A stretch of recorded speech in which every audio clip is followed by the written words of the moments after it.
This is SSPTV News, brought to you by Samsung Productions and the Hazleton Standard Speaker. Throughout the pandemic, Catholic Social Services in Hazleton has continued to help those in need. Their story is next. Hello everyone, I'm Ken Kerr, and we've arrived at another Friday, and it's a big one for Hazleton Area High School football fans. More on that in a moment, but first, our news feature. For decades, one agency has always been there to help. 2020 did not slow down Catholic Social Services in Hazleton from feeding and sheltering those in need. Our Janine Lassant has more.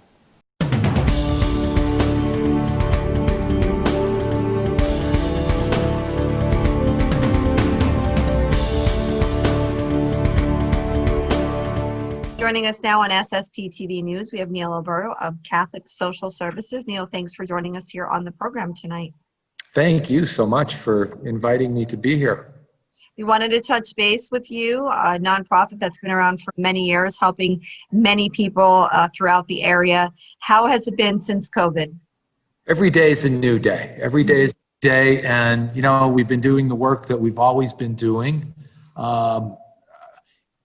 You said we've been around for a while, and we actually just celebrated 80 years in the community.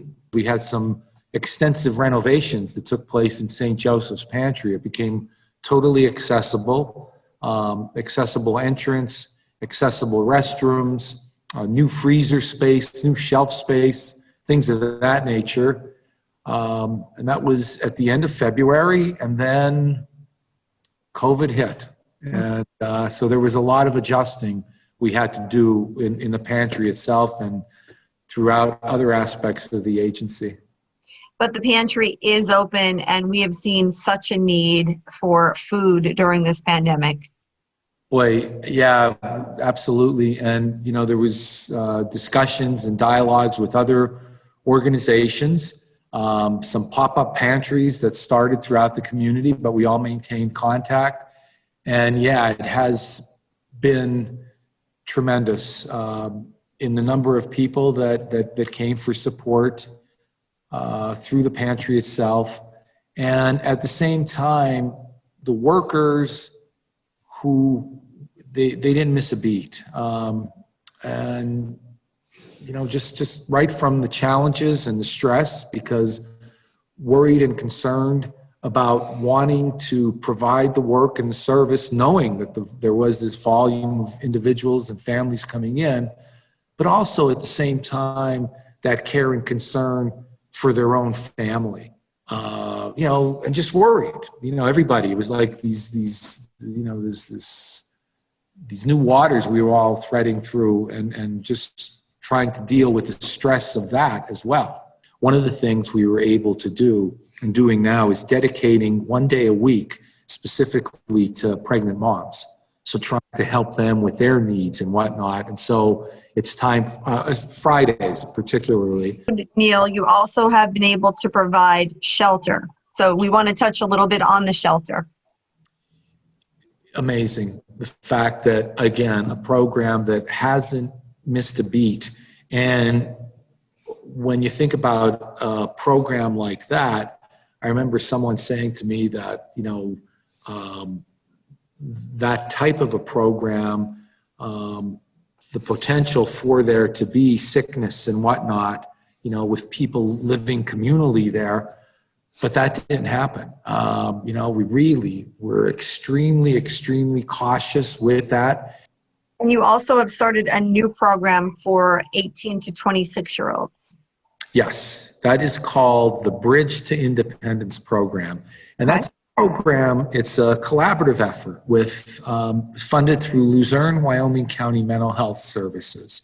And the whole idea behind that, Janine, is to help young adults, 18 to 26-year-olds, who, some of them actually coming out of the shelter, who may have mild mental health concerns, but really don't have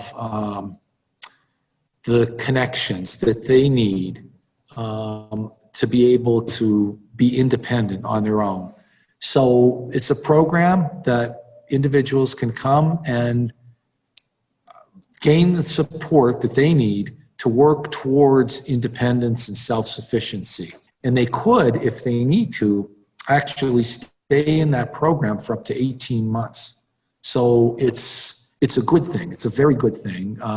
And we actually have some openings in that right now. During COVID, finally, if someone does need services, how do they get in contact with Catholic Social Services? Our number, 570-455-1521. Very good. Neil, thanks for spending some time with us here on SSPTV News. We wish you 80 more years in business here in the greater Hazleton area.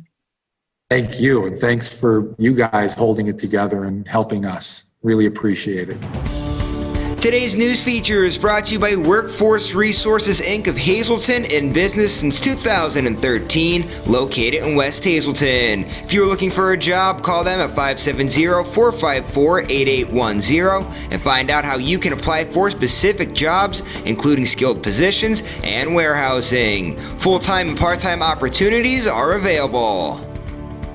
Thank you for that story, Janine. Now, cue the Queen, not Bohemian Rhapsody. We can listen to that later. We need We Are the Champions at this moment. Here's the SSPTV Standard Speaker scoreboard. Hazleton area's Alyssa Mazurek and Madeline Terracino are the 2020 District 2 3A doubles champions. In the championship, they defeated Madison Maloney and Mia Butka of West Scranton 6-3, 6-3. The Hazleton area duo will play in the state championships next week. The Hazleton area Cougar football team is playing for the District 2 6A championship tonight at Delaware Valley. Rivals Shenandoah Valley and Monoy area also meet tonight. North Schuylkill returns to action on Saturday at 1 p.m. against Lehighton. For game recaps, check out standardspeaker.com, and we'll have the high school football Cole Scale rankings online next week.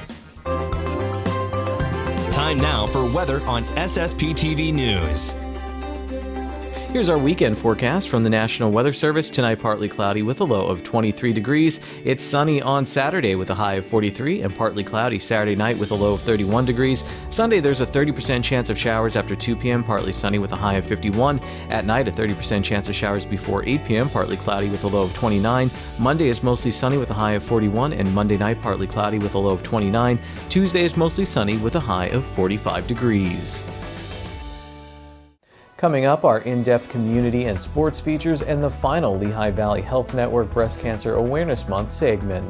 Here's tonight's Talk of the Town. Happy birthday to TJ Pugliese from Vera and Nina and everyone here at SSPTV. SSPTV News would like to send sincere condolences to the family and friends of the following. Vita P. DeLeonardo Simmons of Hazleton. A massive Christian burial will be held at the convenience of the family at MPB Church in Hazleton. A celebration of life will also be held. The funeral service in Hazleton is handling arrangements. Gloria J. Gardy, 87, of Phoenix, Arizona, and drums. There's no services scheduled at this time. The Harmon Funeral Home and Drums is assisting the family. Condolences can be made at harmonfuneral.com. Nicole Michelle Moslin, 46, of drums. Massive Christian burial is Monday at 10 a.m. at St. John Bosco Church in Sugarloaf Township. Friends and family may call Sunday from 4 p.m. to 6 p.m. at the Harmon Funeral Home and Drums. Condolences can be made at harmonfuneral.com. And Joseph McHale, 75, of Hazleton. Massive Christian burial is Monday at 10 a.m. at MPB Church in Hazleton. The Frank J. Bond and Funeral Home in Hazleton is assisting the family. The social news is brought to you by Harmon Funeral Homes and Crematory. For information, call 570-788-0977 or go to harmonfuneral.com.